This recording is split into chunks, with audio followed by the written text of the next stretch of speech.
Desde su mansión, Samael contemplaba a Salem en su resplandor matinal. Viéndola, cual novia adornada a la espera de su rey, la codició. En su delirio comenzó a formular planes de conquista. Ya podía sentirse exaltado sobre su trono, teniendo en las manos el cetro precioso. Todos lo aclamarían como el libertador de la opresión de aquellas leyes. Salem sería un reino de completa libertad y placer. Dominado por esta codicia, comenzó a maquinar planes de conquista. Samael decidió actuar sutilmente entre los súbditos, llevándolos a ver en el pergamino alguna imprecisión a la libertad real. En su misión de engaño, actuaría con aparente bondad, mostrando interés por el crecimiento de la felicidad de todos. Poniendo en práctica sus planes, comenzó a visitar a los súbditos en sus mansiones, hablándoles de las glorias del reino venidero, donde disfrutarían una completa libertad. Grande era su influencia en Salem. Todos admiraban su belleza y sabiduría, teniéndolo como un perfecto apóstol de la justicia y del amor. Nadie podía imaginar que en medio de aquella atmósfera de júbilo y gratitud, una trampa sutil estaba siendo colocada, en las garras de la cual muchos podrían caer por descuido.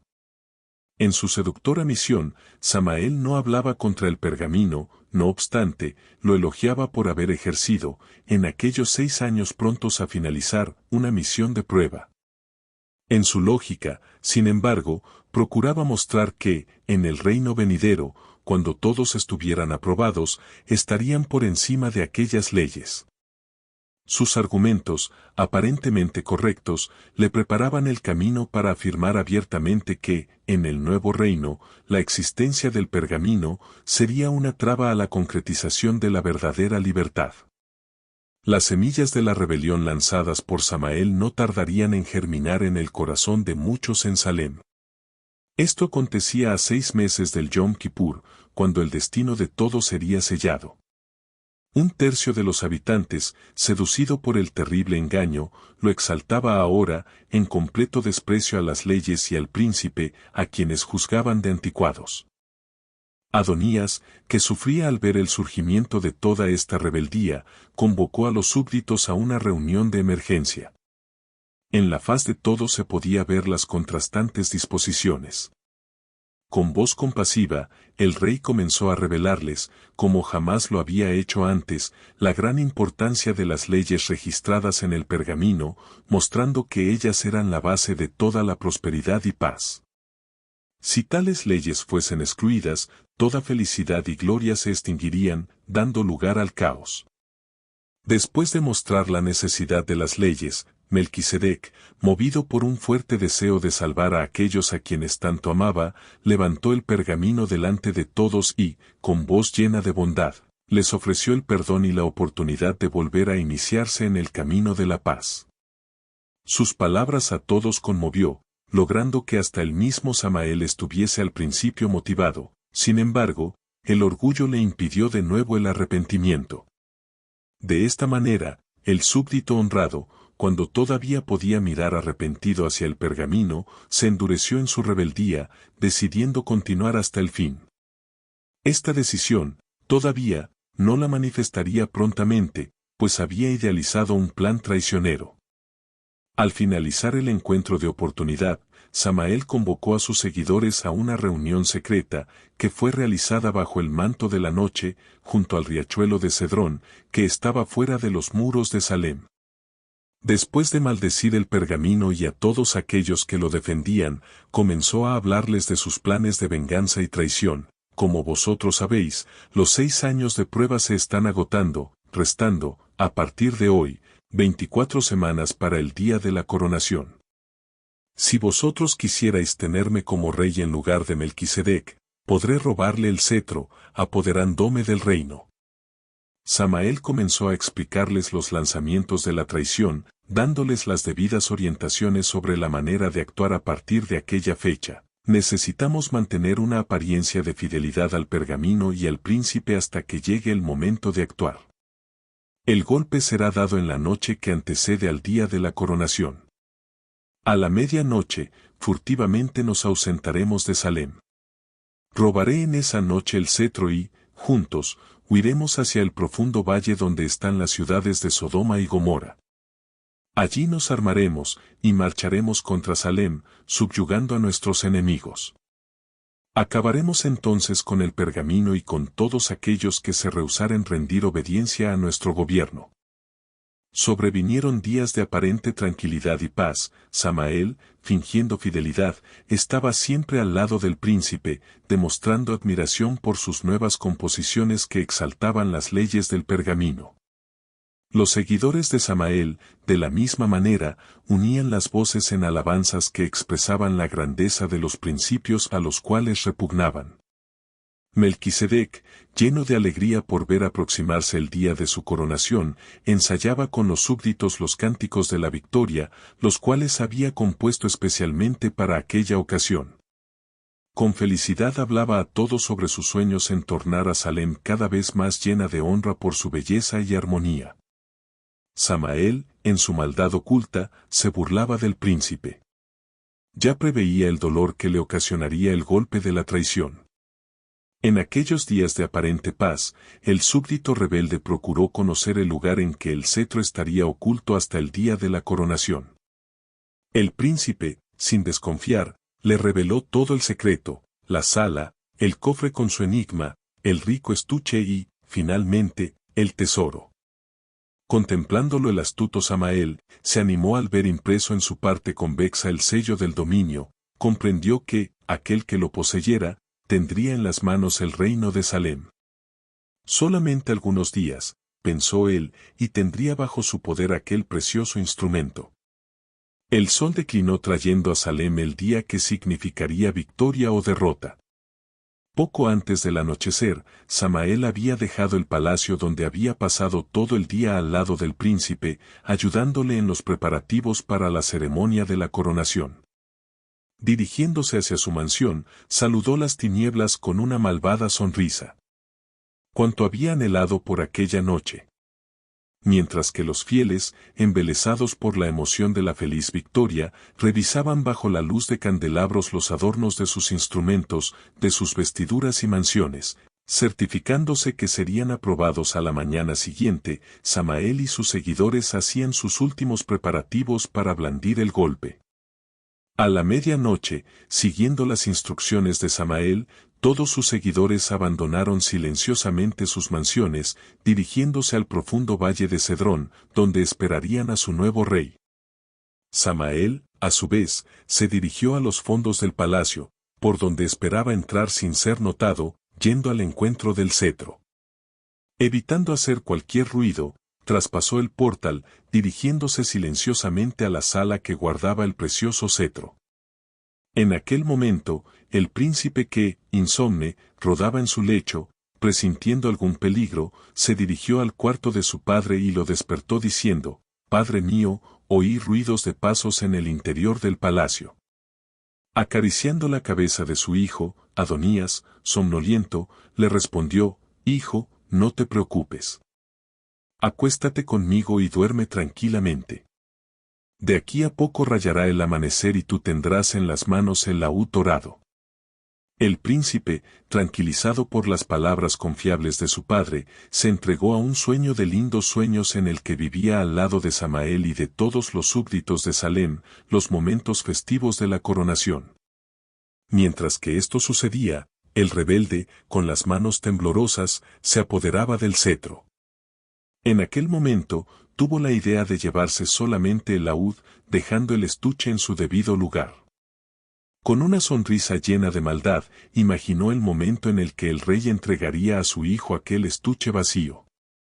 Llevando consigo el cetro, Samael se dirigió apresuradamente al lugar donde sus seguidores lo esperaban. Al encontrarlos, dio paso a todo su orgullo proclamando, «Ahora yo soy el rey de Salem.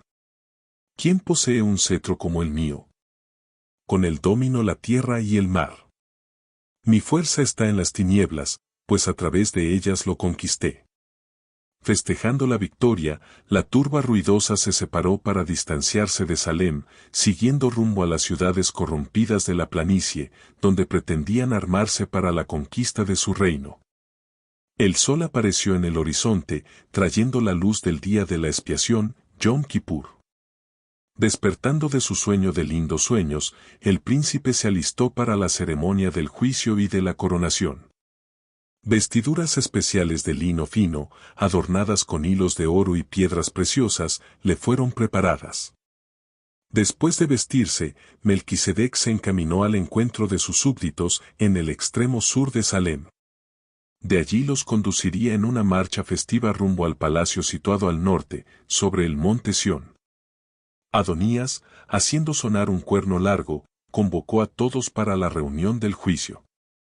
Dejando sus mansiones, todos los restantes se dirigieron hacia la plaza de la Puerta Sur, llevando consigo sus instrumentos musicales. Al encontrarse con aquellos fieles, Melquisedec se sorprendió por la ausencia de muchos. Ese misterio le dolía en el alma, pues le ocultaba el rostro más querido de su amigo Samael. Dejando a sus seguidores reunidos, el príncipe salió a la búsqueda de los ausentes. En su búsqueda infructuosa, se dirigió finalmente a la mansión del monte, donde llamó a Samael. Su voz, sin embargo, no trajo ninguna contestación más allá de un eco vacío, que traducía ingratitud. Leyendo en el triste vacío la traición, sintió ganas de llorar. En un solo momento le vino a la mente todo el pasado de aquel a quien había buscado con tanta dedicación conservarlo en su gloria, a través de consejos sabios. Recordó aquellos días que siguieron a su recuperación, cómo se había alegrado con la certeza de que su amigo nunca más volvería a caer. Llevándolo a presentir la tragedia, le vino a la memoria las indagaciones de Samael sobre el laúd, el cual le mostró en un gesto de amistad. El recuerdo de este hecho, sumado a los pasos oídos en el interior del palacio aquella noche, le dio la certeza de que Salem corría peligro. No soportando esa posibilidad de traición, se postró en llanto, herido por la terrible ingratitud de aquel a quien había dedicado tanto amor. Curvado por el dolor, permaneció por algún tiempo procurando encontrar algún consuelo. Secó finalmente sus lágrimas, decidido a hacer cualquier sacrificio a fin de devolver a Salem su gloria y poder, redimiéndole el cetro de las manos de la rebeldía. Consolado por la certeza de la victoria, Melquisedec regresó al lado de los súbditos fieles. Ocultándole su sufrimiento, así como el motivo de la ausencia de tantos, el príncipe los guió en una marcha triunfal rumbo al palacio. Al aproximarse al monte Sión, subieron las blanquísimas gradas de la escalera, siendo seguido por la multitud triunfante. Le dolía en el alma la expectativa de ver morir en los labios de los fieles, en aquella mañana, su alegre canto, debido al golpe de la traición. Se encontraba ahora en el interior del palacio, delante del magnífico trono que esperaba al joven rey. En la base del trono, yacía abierto, en medio de un arreglo floral, el pergamino de las leyes. Junto a él se podía ver la linda corona, hecha de oro y piedras preciosas, así como el estuche de aquel cetro que simbolizaba toda la armonía de Salem. Los súbditos estaban felices, pues sabían que serían hallados dignos de heredar aquel reino de paz. Aguardaban ahora el momento de la coronación, cuando su nuevo rey los regiría desde su trono con su precioso cetro, en un cántico triunfal. En medio de los aplausos de las huestes victoriosas, Melquisedec se dirigió hacia su padre, que le recibió con un cariñoso abrazo. El momento era en verdad solemne. Las huestes se silenciaron a la expectativa de la coronación. El estuche sería abierto y, todos, atestiguarían la exaltación del amado príncipe. Con el corazón latiendo fuertemente por la alegría, Adonías se agachó hacia el estuche, abriéndolo cuidadosamente, cuando al encontrarlo vacío, la alegría de su semblante dio lugar a una expresión de inexpresable preocupación y tristeza, pues en aquel cetro se había sellado el destino de aquel reino de paz. Al ver a su padre y a todos los súbditos afligidos por la ausencia del cetro y de tantos amigos que deberían estar con ellos en aquel momento, Melquisedec los consoló con la promesa de que buscaría el cetro. Inconscientes de los riesgos y peligros que le esperaban al príncipe en su camino, los súbditos se despidieron de él, viéndolo partir apresuradamente. El amanecer de aquel día, que sería el de la coronación, alcanzó a los rebeldes distantes de Salem, en camino a las ciudades de la planicie. En aquella mañana, Samael se llenó de furia al ver que el precioso laúd estaba adornado con inscripciones de las leyes contenidas en el pergamino. Tomando una piedra puntiaguda, comenzó a dañar el cetro, raspándole todas las palabras de amor y justicia. Sus armoniosas cuerdas estaban ahora desafinadas sobre su parte convexa herida, mas continuaba siendo precioso, pues sobre él yacía sellado el dominio de Salem. Poseerlo significaba ser el dueño de todo el poder. Al llegar a la altura en que el camino se ramificaba, Samael ordenó a sus seguidores que prosiguieran rumbo a Gomorra, mientras que él iría hasta Sodoma, donde permanecería por 2 días, uniéndose después a ellos. Esperó la noche para entrar en Sodoma. Cuando entró allí, caminó por las calles estrechas sin ser notado, hasta encontrar una casa aislada sobre una elevación. Haciendo del cetro su arma, invadió la casa, matando a sus moradores, mientras que dormían. Se posesionó de esa manera de aquella residencia donde, solitario, maquinaría sus planes para la toma de Salem. El atardecer de aquel día, que sería el de la coronación, alcanzó al hijo de Adonías al caminar por el pedregoso camino rumbo al valle. Sus ojos estaban cargados de tristeza y ansío, se voltearon hacia el suelo, en busca de los rastros de los rebeldes. El recuerdo de la ingratitud de aquellos a quienes tanto amaba, lo hizo llorar. Sus lágrimas, reflejando los últimos destellos de aquel sol poniente, se asemejaban a gotas de sangre fluyendo de un corazón herido. Él lloraba no por causa de los peligros que le sobrevinieran en aquella fría noche, sino por la infeliz suerte de aquellos que habían cambiado la paz de Salem por la violencia de aquellas ciudades de la planicie. Su único consuelo era el recuerdo de aquellos que, a pesar de todas las tentaciones, habían permanecido fieles. A ellos les había prometido devolver el cetro, y esto lo conseguiría a pesar de cualquier sacrificio. Después de una larga noche de insomnio en que el príncipe estuvo recostado al lado del camino, rayó la luz de un día que sería decisivo. Al aproximarse a Sodoma en aquella mañana, el pensamiento de estar tan próximo al cetro de su amada Salem hizo que se olvidara de toda la fatiga, acortando sus pasos rumbo al desafío.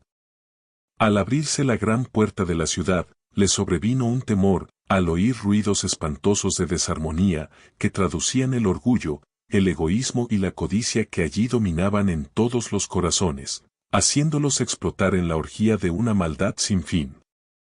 Sería un gran riesgo exponerse a la violencia gratuita de aquella ciudad. Este pensamiento lo hizo detenerse a un paso del portal, donde estremecido inclinó la frente en una inexpresable lucha interna. Era tentado a retirarse, pero luchaba con todas las fuerzas de su alma contra ese pensamiento de fracaso.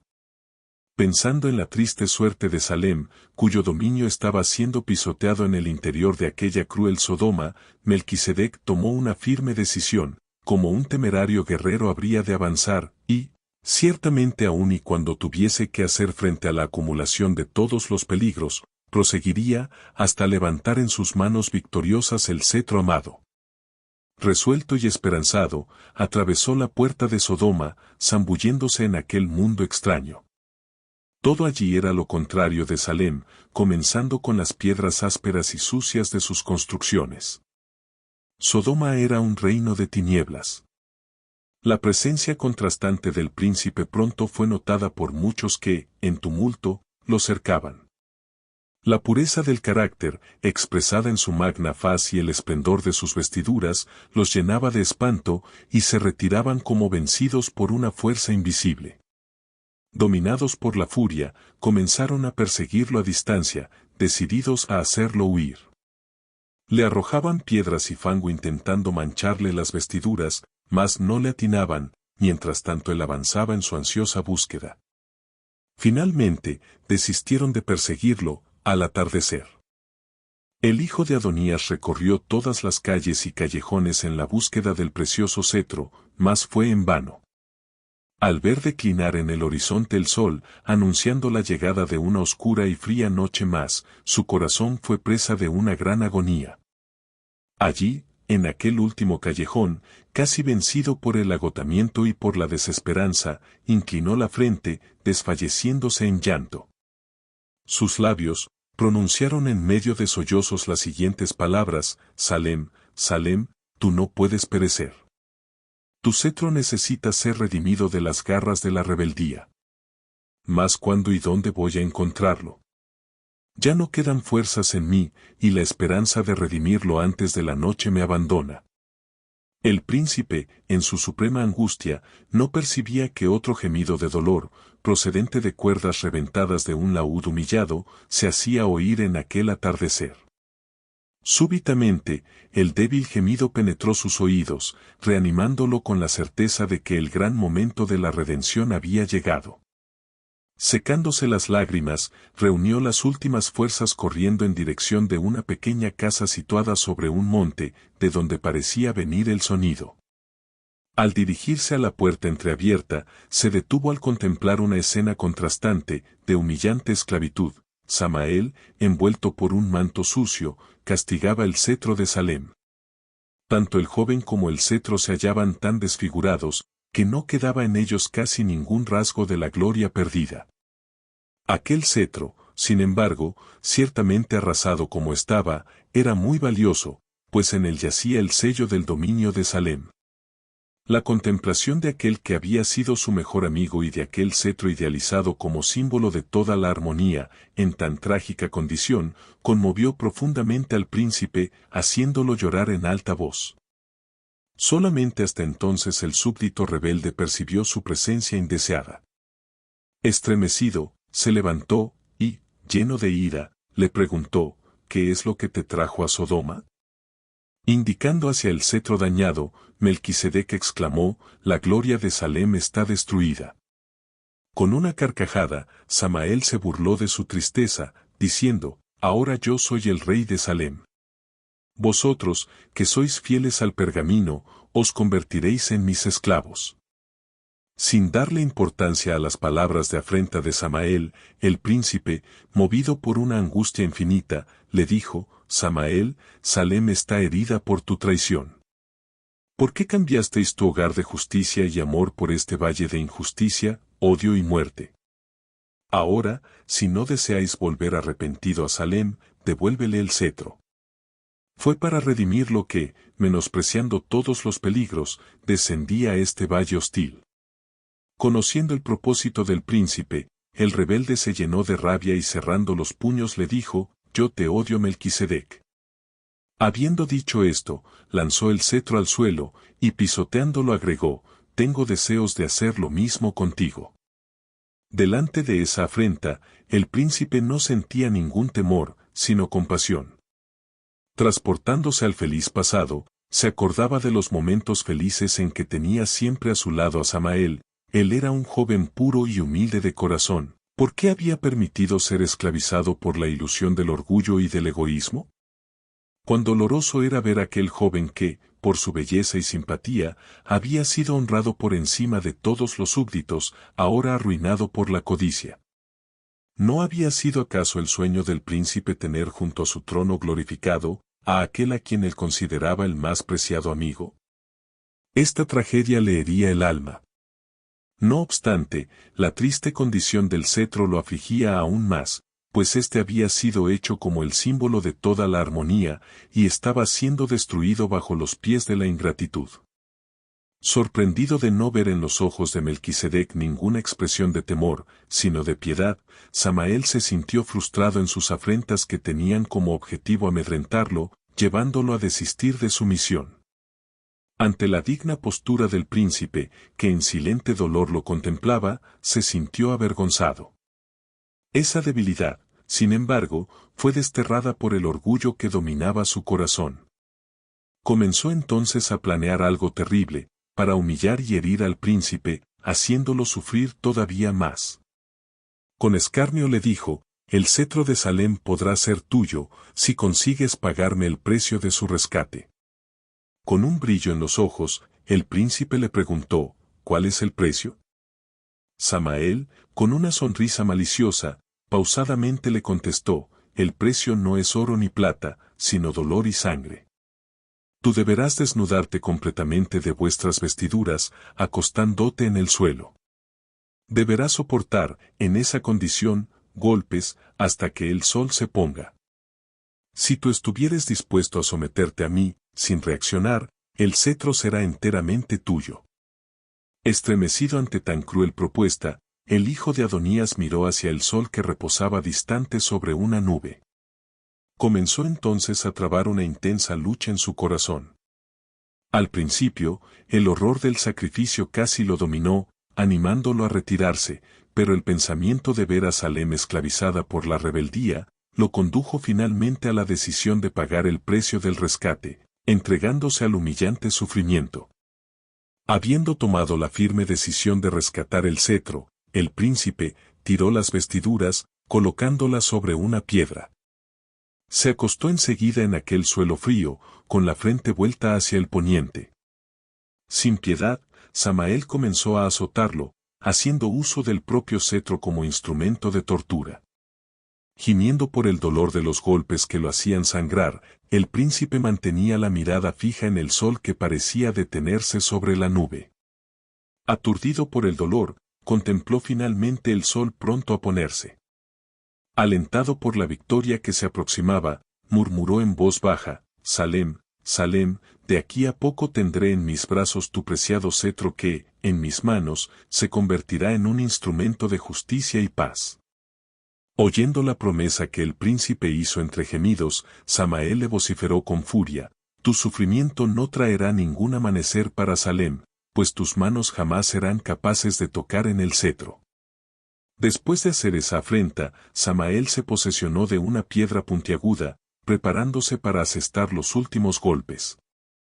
Mientras pensaba en la feliz victoria de Salem, Melquisedec sintió su brazo derecho siendo comprimido por los pies de Samael. Seguido a este rudo gesto un golpe que lo hizo contorsionarse en agonía.